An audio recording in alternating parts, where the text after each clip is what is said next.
আসসালামু আলাইকুম বন্ধুরা, কেমন আছো তোমরা? আশা করি ভালো আছো, সুস্থ আছো। আলহামদুলিল্লাহ, আমিও ভালো আছি, সুস্থ আছি। এই তো দেখো, আমার বাগানে নিয়ে আসলাম, বারিন্দা বাগানে। তো এই যে দেখো, এই ফুল গাছটা খুবই সুন্দর। তো এই তো আমি রেহেনা, হাওলাদার রেহেনা নিয়ে আসলাম তোমাদের মাঝে ডেলি বলো। আর আজকে তোমাদের আমি একটা জিনিস দেখাবো। ফুল গাছটির ভিতরে পানি দেওয়া হয় নাই শীতের দিন, তো বিকালে দিব, আমি একবেলা দিই পানি। তো বন্ধুরা, এই যে দেখো, আমার বেগুন গাছে বেগুনের ফুল ছাড়ছে, মাশাল্লাহ। অনেকগুলা ফুল আইছে, এখানে 3টা আরও আসবে। আর রোদটা মনে করো পায় না, দেখা ধরতে পারে না, কিন্তু ছাদে দেই না, ছাদে দিলে পানি দিতে মন থাকে না। যাই হোক, এদিকে যা হইব তো হইবই, আল্লাহ যা করব। তো বন্ধুরা, লাইক কমেন্ট শেয়ার করে আমার পাশেই থেকো। আর এই যে দেখো, বেগুনের কলিগিনি। দেখো বন্ধুরা, তোমাদের আমার বাগানটা দেখাইতে গিয়া টপটা গাছের এই যে মাটি প্লান্টের, দেখো বন্ধুরা, কত বড় একটা দুর্ঘটনা ঘটে গেল। আমার শখের গাছটা পড়ে ভেঙে গেল। এই যে দেখো, গাছটা দেখাইতে গিয়া পইড়া ভেঙে গেল এই মাত্র। এই গাছটা অনেক দিন ধরে হয় না, কিন্তু ওই যে আমার এক আপুর ভিডিওর ভিতরে দেখলাম, মাটির ভিতরে লাগানোর পর খুবই সুন্দরভাবে হয়। তো এই যে আমি লাগানোর পর আলহামদুলিল্লাহ, মাশাআল্লাহ, খুব সুন্দর করে হইতাছে অনেকগুলা। এখন আমি ধরতে গিয়া এই যে আমার টপটা পুইরা ভেঙে গেল গা। কতটা কষ্ট লাগে। যাই হোক, কপালে নাই, আর কি করবো, আর একটা টপ আই না, তারপরে লাগাই দিব।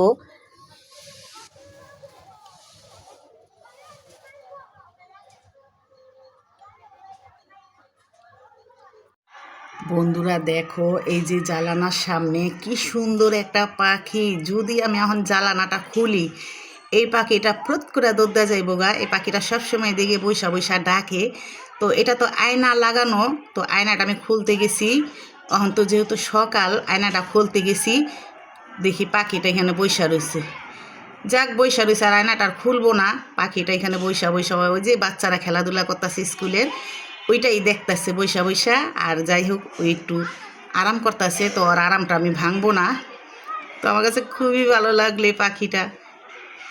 এখন মনে করো আমি যদি খুলি, তেলে পাখিটা দুধ দিব। থাক, খুলবো না, বৈশা রয়েছে, বৈশাই থাক। দেখো, একটু শব্দ পাইলে দুধ দিব। আর এই জন্য বাচ্চারা খেলতেছে।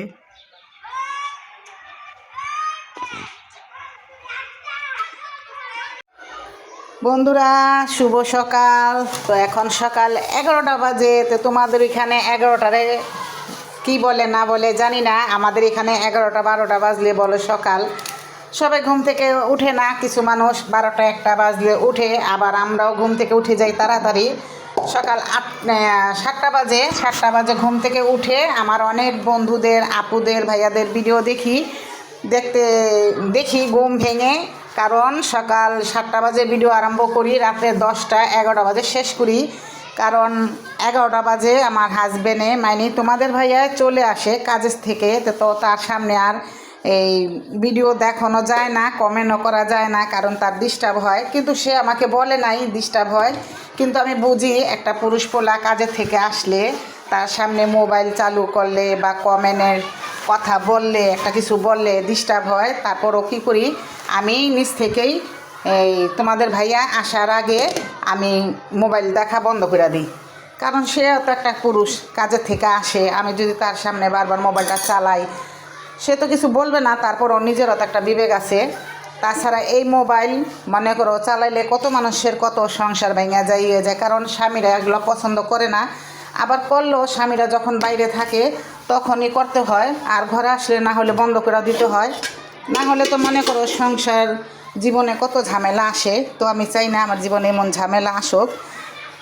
আর এই যে কথা বলতে বলতে চুলার পাড়ের এই যে ধাপটা সুন্দর করে পরিষ্কার করে নিলাম। আর আমি রান্নার আগে সবসময় পরিষ্কার করে নেই, আর রান্নার পরও করি। আমার কাছে অনেক ভালো লাগে পুঁইশা।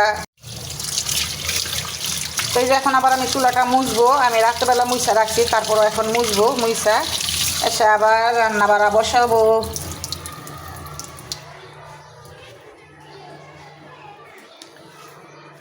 এই যেখানে সকালে চা রান্না করা হয়েছিল, খাওয়া হয়েছে, তারপরে তোমার ভাইয়ার জন্য রেখে দিছি। আর এই যে এখন চুলাটা মুইসা নিমো। তো মনে করো সবসময় তো পুরুষরা মনে করো মোবাইল চালানটা পছন্দ করে না, সবসময় না বললে কি হবে, তারপরও মনের দিকে চাই ইয়ের দিকে তাকায়, তারপরে মোবাইলটা অফ করে রাখতে হয়। যারা আমরা ভিডিও বানাই, ব্লগ বানাই, সবসময় নিজে মতন চললে হবে না, হাজব্যান্ডদেরও একটু সময় দিতে হবে, বাচ্চাদের সময় দিতে হবে, না হলে মনে করো তারা অনেক মনে কষ্ট পায়। এই যে আমরা তো দেখি ইউটিউবে বা ভিডিওতে কত মানুষ এই যে হাজব্যান্ডের সামনে টিকটক করতেছে, ভিডিও বানাইতেছে, তার খাবারের চিন্তা নাই, তার কিছু চিন্তা নাই, এই জন্য কত ঝগড়াঝাটি লাগে। তো আমরাও চাই না বন্ধুরা এরকম আমাদের সবার সংসারে হোক। তো আমরা চাই নিজেরাও করব, আর হাজব্যান্ড ছেলে মেয়ে তাদেরকে একটু সময় দিব। তোমার সাথে থাকো বন্ধুরা। তো এই যে বন্ধুরা আজকে রান্না করব এই যে পয়সা মাছ। এগুলো পয়সা মাছ বলে, আমি আগে চিনতাম না, তারপর আমার মামি শাশুড়িরা বলছে এগুলো পয়সা মাছ। কিন্তু এই মাছগুলো খেতে খুবই মজা, আমার কাছে খুবই ভালো লাগে।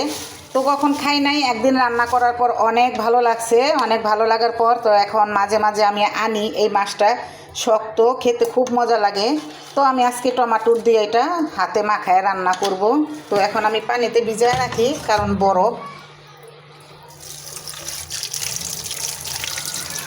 বরফটা ছুটলে তারপর কুইটা নিমো।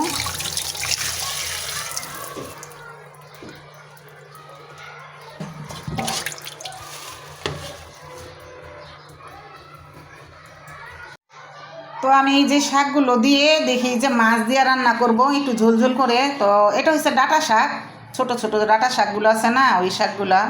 তো আমি এখন এগুলো নিমো। কতদিন ধরে শাক দিয়ে মাছ দা ঝোল খাওয়া হয় না, তো এই যেভাবে নিমো কেটে।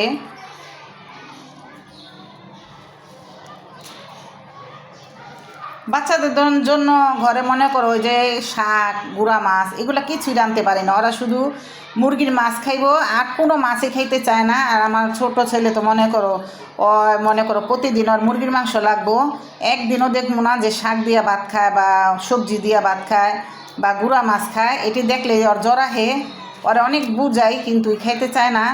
আর আমার ছেলে মেয়ে ওরা সবাই খায়, কিন্তু একটা ছেলে ছোট, ওই খেতে চায় না।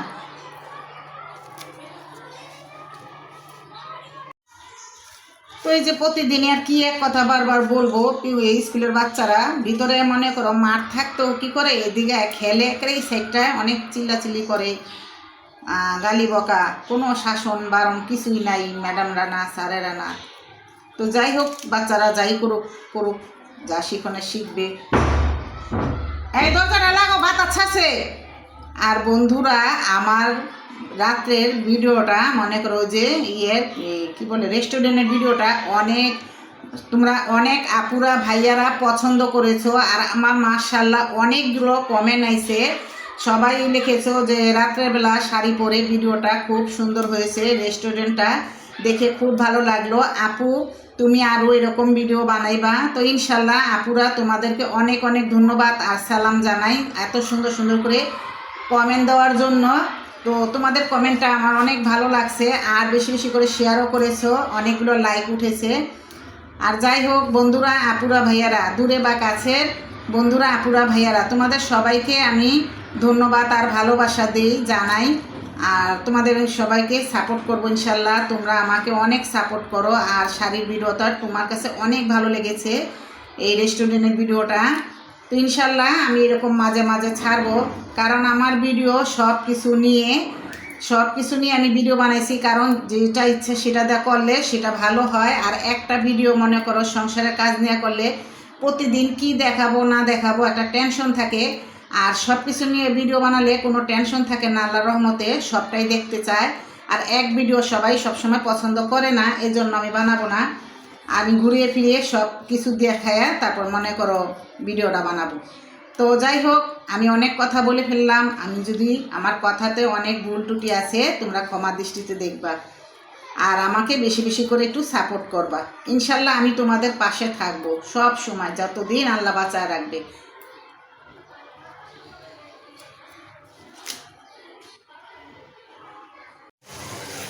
তো এই যে বন্ধুরা, এখানে যে শাকগুলো ধুয়ে রাখছি, শাক দিয়া আর গুঁড়া মাছটা দিয়া ঝোল করে রান্না করুন তোমার ভাইয়া বলছে। আর আমি চাইছিলাম হাতে মাখায় রানতে, তো বলছে শাক দিয়ে হালকা ঝোল করে রান্না করো।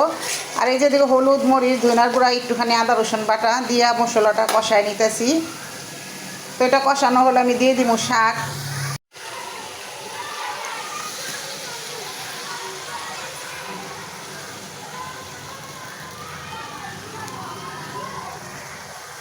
তো আমি শাকগুলো দিয়ে দিলাম, তারপরে মইজা গেলে নিচে নামলে আমি শাকটা লাড়া দিয়ে দিব।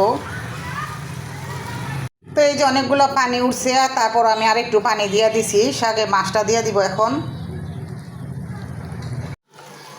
তো এই যে মাছগুলো দিয়ে দিব, আর আমি মাছটা বেশি লাড়াচাড়া দিব না, কারণ মাছটা গুঁড়া, লাড়া দিলে মনে করো কাঁটাটা বাইরে গেলে তাহলে শাকটা ভালো লাগবো না, গলা গিয়া বিনবো।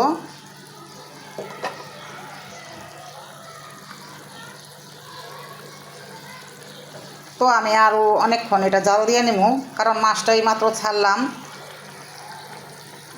এই যে বন্ধুরা, শাক দিয়ে আমার গুঁড়া মাছটা, এই যে পয়সা মাছটা রান্না করা হয়ে গেছে। আর এই শাকটা খেতে খুব মজা হয়েছিল, হালকা ঝোল করে, আর মাছটাও খুব ভালো লাগছে, ভাঙে নাই, দেখো আলাম আলামে রয়েছে। আমি খাওয়ার পর তোমাদের সাথে কথা বলতেছি, তো বন্ধুরা আমার সাথেই থাকো।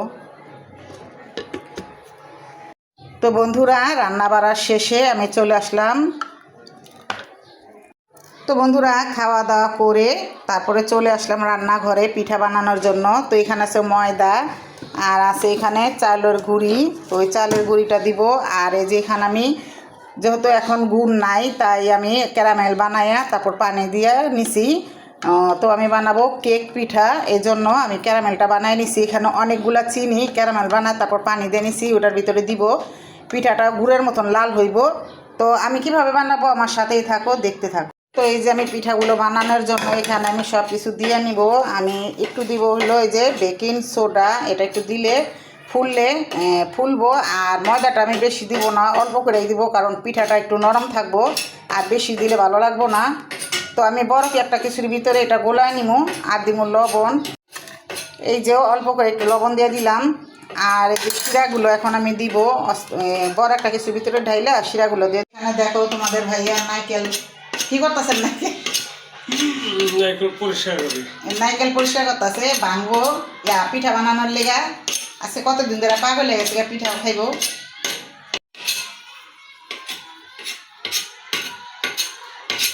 যেমন পিঠা খাইব এমন নারকেল কোড়াইবার দিছি, নারকেল কোড়ান। তো এখান দিয়ে তোমার ভাইয়া নারকেল কোড়াইতেছে জন্য শব্দ। আর এটাকে বলে বিবি খানা পিঠা। তো কে কি বলে জানি না, কিন্তু আমরা বলি বিবি খানা পিঠা গ্রাম দেশে।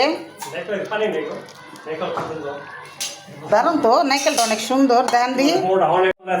আসলে তো পানি নাই, একটু পানি নাই, কিন্তু নারকেলগুলো অনেক সুন্দর না, মোটা আছে।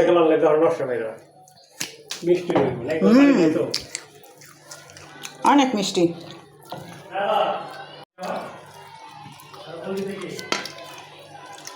যদিও মনে করো এই যে এখানে আমি গরম মশলাটা দিছি, এটা উঠামু। গরম মশলাটা দিলে কি হয়, একটু গ্রান আহে। আর এই যেটা রান্নার পর মনে করো যে উঠায় ফেলাইতেছি, নাহলে তো মনে করো দাঁতে বাজবো। তো এগুলো আমি সব দিয়ে দিব। তো মনে করো গুড় না কিনলেও চলে, কারণ গুড়ও এখন 2 নাম্বার হয়ে গেছে গা।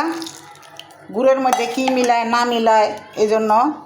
তারপরও তো গুড় দিয়ে পিঠা খাইতে হইব, শীতের দিন যেহেতু শীতের দিন আইছে। তো আমি সবগুলো মিশাইয়া এটা ডাইকা রেখে দেবো। তো আমার সাথেই থাকো বন্ধুরা। আরেকটা জিনিস দিতে ভুলে গেছি, তেল। তো তেলটা তো দিতেই হইব, তোমরা চাইলে ঘিও দিতে পারো, কিন্তু আমি সয়াবিন তেল তেলে দিলাম। আর এটার সাথে দেবো কিশমিশ। তো বন্ধুরা, এখানে সব কিছুই দেওয়া হয়ে গেছে, আর এই যে কিশমিশটাও দিলাম। আর দেওয়ার পর এখন আমি অনেকক্ষণ এটা লাড়াচাড়া দিয়ে তারপরে রাখবো। তারপর আবার এটা পিঠাটা বানায় নিই।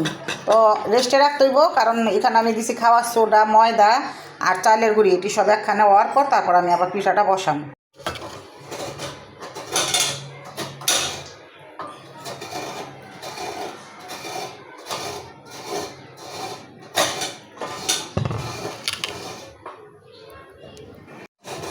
তো এই যে আমি এটার ভিতরে বসায় দিলাম। তো আমার তো মনে করো সিলভারের বাটি নাই, বাটি আনতে হইব। স্টিলের বাটিটা দিয়ে হয় কিনা জানি না, তারপরে বসাইলাম। আল্লাহর নাম লইয়া দেখি কি হয়। তো বন্ধুরা দেখো, মাশাল্লাহ পিঠাটা অনেক ফুলছে, আরও ফুলবো, আরও হইব, আর লাল হইব আরও। আর ও নারকেলটা আমি উপর দিয়ে দিছি। আর 5 মিনিট রাখবো।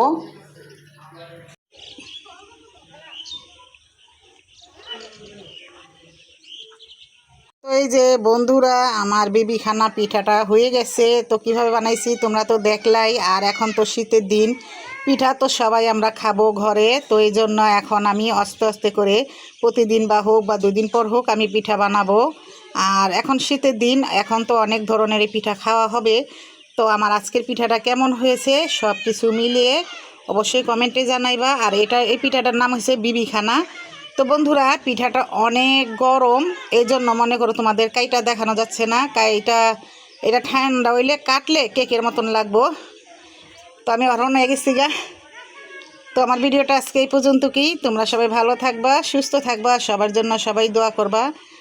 তো আজকে আমি এই পর্যন্ত কি আমার ভিডিওটা। তো সবাই ভালো থেকো, সুস্থ থেকো, আল্লাহ হাফেজ।